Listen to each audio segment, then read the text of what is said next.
যে আমার ছোট শালি কেক চুরি করে খাচ্ছে।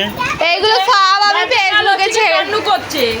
রাতে রাতে বন্ধুরা, welcome back to my new daily blog. তো ভিডিও শুরুটা দেখে আশা করছি বুঝেই গিয়েছে আজকের ব্লগটা কি নিয়ে হতে চলেছে। তো সোমবার দিন ছিল মামামের জন্মদিন, মানে আমার মেজদির মেয়ের জন্মদিন। তো সেই কারণের জন্যই এত কিছু আয়োজন করা হয়েছিল। আর দিদি কিন্তু আগে থেকেই বলে রেখেছিল সকলে যেন সুন্দর করে রেডি হয়ে আসে, কারণ অনেক ফটো ভিডিও তোলা হবে। আমার মনে হয় আমাকে না বললেও হতো, কারণ আমি এমনিতেও সাজতাম অমনিতেও সাজতাম। আর সেই কারণে ওই দিন স্কুল থেকে বাড়ি ফেরার সময় মাথায় দেওয়ার জন্য জুঁই ফুলের মালা নিয়েছিলাম দুটো। তোমরা তো অনেকেই রেডি হওয়ার ভিডিওটা দেখে ফেলেছো। সত্যি বলতে এই দিনটার জন্য এত সুন্দর করে রেডি হওয়া আর কিছুই না। রেডি হয়ে কিন্তু আমরা চলে গিয়েছিলাম মেজ দিদির বাড়িতে। দিদির শ্বশুর বাড়ি আর আমাদের বাড়ি একই গ্রামে, তাই বেশি সময়ও লাগেনি যেতে। মেজ দিদি কিন্তু আগে থেকে বলেই দিয়েছিল ওকে যেন ওই দিন রেডি করে দিই, আর মামামকেও যেন ওই দিন আমি রেডি করিয়ে দিই। এই কারণে আমি তাড়াতাড়ি করে রেডি হয়ে ছোট দিদিদের নিয়ে আমি চলে এসেছিলাম মেজ দিদির বাড়ি। তো ফার্স্টেই আমি মামামকে রেডি করিয়ে দিয়েছিলাম। ওকে ওই দিন কেমন লাগছিল অবশ্যই কিন্তু কমেন্ট করে জানিও। আর তারপরে দিদি তো একা একাই রেডি হয়ে গিয়েছিল, আমি শুধু ওর মাথায় ফুলটাই লাগিয়ে দিয়েছিলাম।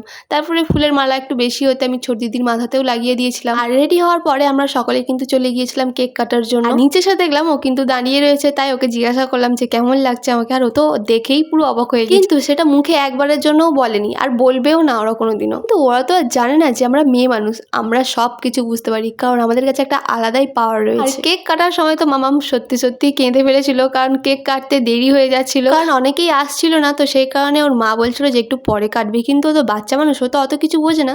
সেই কারণে ও কান্না শুরু করে দিয়েছিল। ওর কান্না দেখে আমরা বললাম যে আচ্ছা ঠিক আছে, সাইড থেকে একটুখানি কেক কেটেই ফেলো, ওকে খাইয়ে দাও, তারপরে সবকিছু হবে। তো কেক কাটার পরেই আশীর্বাদ করা হয়েছিল, এবং আশীর্বাদের পরে আবারও যখন সকলে এসেছিল তখন আবারও কেক কাটা হয়েছিল। তো কেক কাটার পরে সকলে কিন্তু খাওয়া দাওয়ার জন্য বসে গিয়েছিল। আর ওই দিনের সব থেকে বড় দায়িত্ব দেওয়া হয়েছিল আমার উপরে, মানে কেকটা কেটে যেন সকলে পায় এরকম একটা দায়িত্ব। তো সেই কারণে আমি ফার্স্টে কেকটা কেটে নিয়েছিলাম, আর তারপরে সকলে যখন এক এক করে খেতে বসছিল তখনই দিয়েছিলাম।